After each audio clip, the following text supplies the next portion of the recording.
Hello tout le monde et bienvenue à bord de l'Arche des Brumes. Je vous retrouve aujourd'hui pour vous présenter ma pile à lire de l'automne. Alors avant toute chose, je n'ai pas suivi les catégories du Pumpkin Autumn Challenge de Gimoz, même si j'ai regardé la vidéo et que je la trouve, comme d'habitude, excellemment pensée.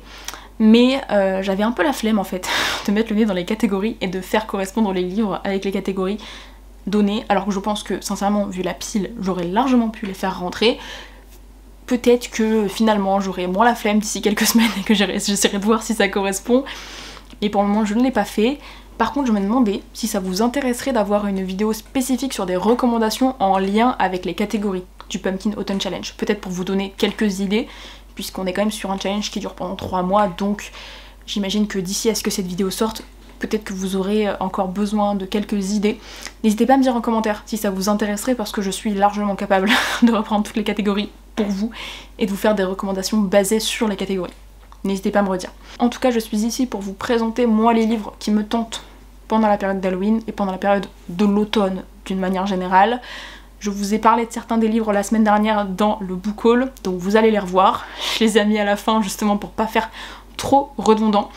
Mais en tout cas, il y a aussi quelques nouvelles lectures qui vont apparaître et j'ai vraiment très hâte de vous montrer tout ça. Et on va commencer tout simplement avec une relecture, puisque je vous avais dit dans mes objectifs de 2023 que j'avais l'envie de me relire l'une de mes sagas d'enfance, et parmi celles-là j'avais donné 3 exemples. Je vous avais parlé des Chroniques des Temps Obscurs de Michel Pavert, je vous avais parlé des Désastreuses Aventures des Orphelins Baudelaire de Lemony Snicket, et je vous avais parlé de Vampire Academy de Richelle Mead. Et c'est une saga qui est en 6 tomes que j'ai lu il y a fort longtemps. Sans exagérer, je pense que c'était il y a 10 ans. Donc autant vous dire que je me souviens assez bien des personnages et de l'ambiance générale, mais j'ai vraiment envie de me replonger dans la saga et de redécouvrir tout ce qu'elle comporte, parce que j'avais vraiment adoré, et que on parle d'une école, d'une académie de vampires, hein, d'où le titre. Quoi de mieux que la période de l'automne pour lire un tel roman? Et le premier tome en plus c'est quand même assez court, il doit faire 300 pages à peine. Oui, c'est tout court, ça peut se lire très vite, et je me dis que si j'aime toujours autant ma relecture, peut-être que j'enchaînerai avec la suite pour remplir mon objectif de relire cette fameuse saga cette année. On est quand même sur une saga en 6 tomes avec des tomes qui deviennent de plus en plus gros, donc on verra bien, mais en tout cas j'ai très envie de me relire ce premier tome au moins. Dans ce premier tome on suit Rose, qui est vraiment la personnage principale pour moi, qui est une vampire, c'est-à-dire qu'elle est mi-humaine, mi-vampire dans mon souvenir. Et son rôle, c'est d'être la garde du corps, la protectrice de sa meilleure amie Lisa, qui est elle une vraie vampire. Puisque Lisa est une princesse, d'ailleurs je vois ça, princesse Moroi, je ne sais même plus à quoi ça correspond.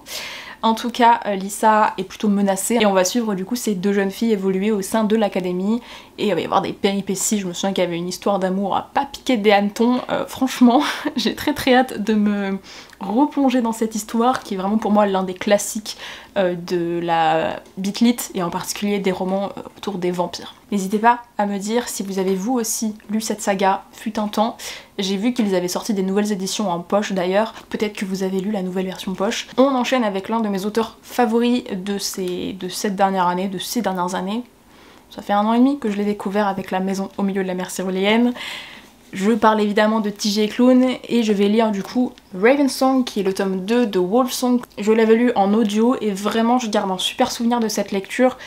On est sur une bitlit d'ailleurs à nouveau, hein. C'est très étonnant parce que je lis très peu de bitlit, mais là 2 bitlits d'affilée. Je sais pas si c'est parce que c'est la période de l'automne qui s'y prête particulièrement, ou si c'est moi qui ai plus envie de lire de la bitlit en automne, je ne sais pas. En tout cas, j'ai très hâte de découvrir ce 2e tome, qui est un tome compagnon de Wolfsong, de ce que j'ai compris, mais en même temps, quand je vous en ai parlé dans ma vidéo sur mes sagas en cours, vous m'avez dit que c'était quand même mieux de les lire chronologiquement, donc je suis contente puisque c'est ce que j'ai prévu de faire. Vraiment impatiente de découvrir ce tome 2, qui est aussi une grosse pavasse, et qui va être, a priori de ce que j'ai compris, basé sur l'histoire d'un des personnages qu'on suivait déjà dans le tome 1, qui s'appelle Gordo, qui est garagiste, et c'est une sorte de sorcier même si c'est pas vraiment le bon terme je pense. Ensuite ma lecture en cours, ma lecture audio en cours pour être très précise, je suis en train de découvrir Perfect on Paper de Sophie Gonzalez et j'enlève mon doigt du macaron, c'est l'autrice qui a écrit Only Mostly Devastated qui était l'une de mes meilleures lectures de 2022.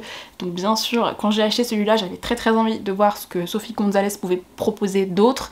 J'en ai encore un autre dans ma pile à lire, j'ai un petit peu de quoi vous voir venir. On est sur une romance dans le milieu scolaire au lycée et on va suivre du coup une jeune fille qui s'appelle Darcy qui a un petit peu un rôle de conseillère, d'intermédiaire pour les autres élèves du lycée pour répondre à leurs questions et les orienter d'un point de vue des relations. En fait la meuf c'est Otis Milburn, voilà, j'espère que vous avez la ref. En plus la saison 4 vient de sortir. Sauf que a priori elle donne des conseils à titre anonyme, ce qui n'est pas le cas d'Otis d'ailleurs. J'ai l'impression qu'il va y avoir une histoire entre sa meilleure amie et elle, puisqu'elle aimerait que cette relation aille plus loin que l'amitié de son côté. Donc j'imagine qu'il va y avoir toute une thématique autour de ça. N'hésitez pas à me dire si vous l'avez déjà lu, puisqu'il est déjà sorti en français celui-là. Il est sorti chez Slalom si je ne dis pas de bêtises. Avec Sophie Gonzalez, je pars très confiante. Celui-là, si je ne le lis pas, je ne sais pas ce à quoi j'aurai droit, mais il faut absolument que je m'y mette, sinon je sais qu'elle va traîner dans ma pile à lire pendant environ 107 ans. Je parle de La Bête, Le Parpaing, La Brique, Un jour de nuit tombée de Samantha Shannon. Je vous en ai déjà beaucoup parlé sur la chaîne depuis que je l'ai acheté dans mon Mid-Year Book Freakout tag, puisque je vous ai dit que c'était le livre que je devais lire d'ici la fin de l'année.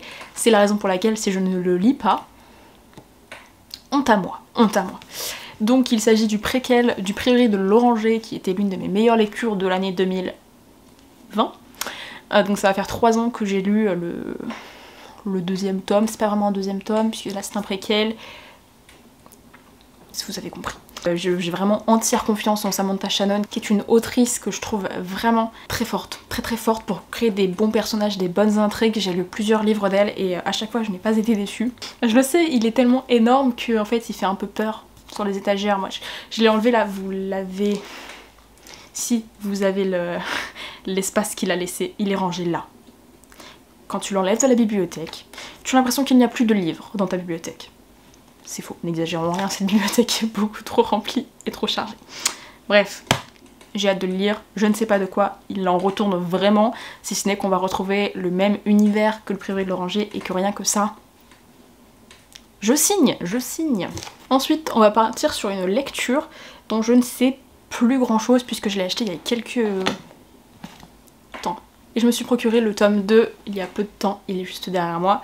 J'aimerais beaucoup découvrir enfin le premier tome de Legendborn de Tracy Deonn qui s'appelle Légende vive. On va suivre une jeune fille qui s'appelle Brie qui va, suite au décès de sa mère, remettre un peu sa vie en question. Elle aimerait quitter la maison familiale, elle aimerait intégrer une prestigieuse école. Sauf qu'un jour, elle va être témoin d'une agression, une agression magique, et ça va l'entraîner dans un tourbillon qu'elle n'avait pas vraiment prévu.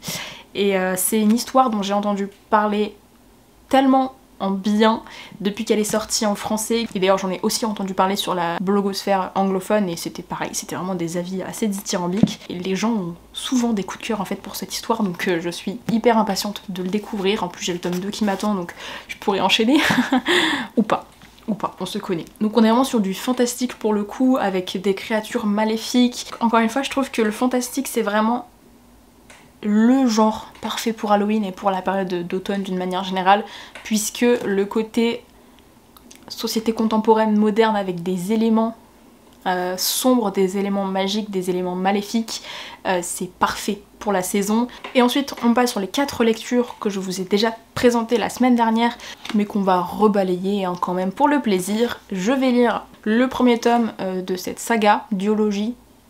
Je me demande si c'est pas cette saga qu'elle a jamais pu terminer puisqu'elle est décédée avant d'avoir sorti le tome 3. J'ai un doute. Je sais que Octavia E. Butler est décédée avant d'avoir pu sortir l'un des tomes de l'une de ces sagas. Je crois que c'est celle-là mais je n'en suis pas sûre. Donc on parle de la parabole du Summer. C'est une science-fiction qui est portée par des thèmes assez forts. On parle notamment là de religion dans cette saga-là. On parle de racisme. Il faut savoir que Octavia E. Butler c'était vraiment une autrice noire américaine qui est extrêmement importante sur la scène littéraire de science-fiction, même si à mon sens on n'en entend pas assez parler en France. On la retrouve dans des petites maisons indépendantes comme par exemple Au Diable Vauvert. Ce qui est bien pour la maison d'édition indépendante hein, évidemment, mais je trouve que c'est assez représentatif du problème qui règne en France dans l'édition française. Enfin bref, j'ai très hâte de découvrir alors ce roman et en particulier j'ai hâte de découvrir du coup la plume de Octavia E. Butler pour pouvoir ensuite découvrir sa plume en anglais avec Kindred, qui est l'un de ses romans one-shot et qui est vraiment recommandé pour commencer avec l'autrice, mais là comme j'ai celui-là en français je vais commencer par celui-là. En tout cas on est en 2024 et dire que elle quand elle l'a écrit c'était de la science-fiction. Celui-là est paru en 1993, effectivement en 2024 c'était assez loin à l'époque, maintenant plus tellement, donc j'ai hâte de voir de quoi elle va parler. J'ai l'impression qu'il y a un décor assez post-apocalyptique, on parle de dérèglement social et climatique, on est dans le thème, hein. Clairement 1993 on en parlait déjà. Normalement je le lis en lecture commune dans le cadre du Galactic Book Club, qui est le book club de science-fiction qui a été créé et qui est animé par Marion de la chaîne Snodza. Bref, j'ai très hâte de le découvrir. Ensuite, un autre roman dont je vous ai dit la semaine dernière que c'était l'un des livres qui me faisait le plus envie en ce moment puisque je l'ai vu passer sur la blogosphère anglophone et qu'il est sorti très récemment en français. On parle bien sûr de La Cité de Jade de Fondali, qui est le premier tome d'une trilogie et j'en ai entendu parler donc sur la chaîne de Emily Fox. Elle en a parlé avec tant de passion que j'étais obligée de l'acheter et j'avoue que vu la taille, il me faisait assez peur en anglais. On est sur l'urban fantasy. En fait c'est pareil, je vais redire la même chose. Je trouve que le fantastique, la beat lit, l'urban fantasy, c'est parfait pour la saison automnale. Je sais, alors encore une fois voilà, j'avais pas réfléchi à ça avant de vous faire cette vidéo, mais je retrouve quand même ces genres qui sont pas forcément ceux que je lis habituellement, mais que j'ai envie de lire en particulier pendant cette saison. Donc c'est la raison pour laquelle je me suis mis celui-là. Je pense qu'il y aura d'autres urban fantasy dans ma saison automnale, mais on verra. En tout cas celui-là il va évidemment passer à la casserole parce que depuis que je l'ai acheté, c'est simple et j'ai envie de l'ouvrir et de le lire. Je n'ai pas encore fait parce que j'avais d'autres lectures en cours, qui n'avancent d'ailleurs pas des masses hein, pour être tout à fait honnête, mais je sais qu'il est là, je sais qu'il me regarde intensément et je sais que très bientôt je vais me plonger dedans et je vais passer ma meilleure vie à le découvrir. Ensuite, toujours dans les lectures que je vous ai déjà présentées la semaine dernière, je vais me lire La Voleuse des Toits de Laure Dargelos parce qu'il me fait envie depuis tellement longtemps. Je vous le disais dans la vidéo de la semaine dernière, mais c'est un livre que je vois passer sur la blogosphère francophone depuis des années, puisqu'avant de sortir chez Rivka dans cette magnifique édition, il était sorti en auto-édition et déjà il était adoré. Il y avait tellement de coups de cœur autour de moi sur ce récit que je l'avais vraiment mis dans ma liste des livres à absolument découvrir en auto-édition. Forcément quand il est sorti chez Rivka, j'ai sauté dessus, d'autant plus que voilà, esthétiquement ça valait le coup, clairement. C'est un récit qui a l'air assez mystérieux, encore une fois voilà, je trouve que le résumé n'en dévoile pas énormément. On va suivre une jeune fille qui est une jeune fille de bonne famille le jour et une voleuse la nuit. Elle va être fiancée à un homme très puissant et il va y avoir un mystère autour d'une toile que la famille de son nouveau mari possède et qui renferme a priori quelques secrets. J'en sais pas plus et encore une fois j'ai pas vraiment envie d'en savoir plus. J'ai envie de me lancer dedans sans trop connaître les ficelles narratives avant et de l'apprécier à sa juste valeur parce que je sais que ça va être une lecture incroyable. Ça va être trop bien, j'ai trop hâte. Quoi de mieux que cette lecture pour la période automnale? On parle de Du thé pour les fantômes de Chris Vukicevic. Je pense que ce roman est parfaitement indiqué pour la période puisque, comme je vous le montrais la semaine dernière, il y a des crânes, des papillons de nuit, il y a un miroir brisé, il y a des tasses ébréchées, un petit peu des feuilles, on parle de fantômes et on suit une fratrie, deux sœurs en particulier, l'une qui est sorcière, l'autre qui est passeuse de fantômes et je pense que rien que ça donne envie de se plonger immédiatement dedans pour découvrir l'ambiance et l'intrigue qui va évoluer autour de ces deux personnages. Je sens que ça va être incroyable. Je suis passée assez rapidement sur les 4 dernières lectures puisque je vous en ai déjà parlé dans la vidéo de la semaine dernière, mais j'espère que cette vidéo vous aura plu quand même. N'hésitez pas à me dire si vous aussi vous avez remarqué qu'à l'automne vous aviez plus envie de fantastique, de beat lit, d'urban fantasy.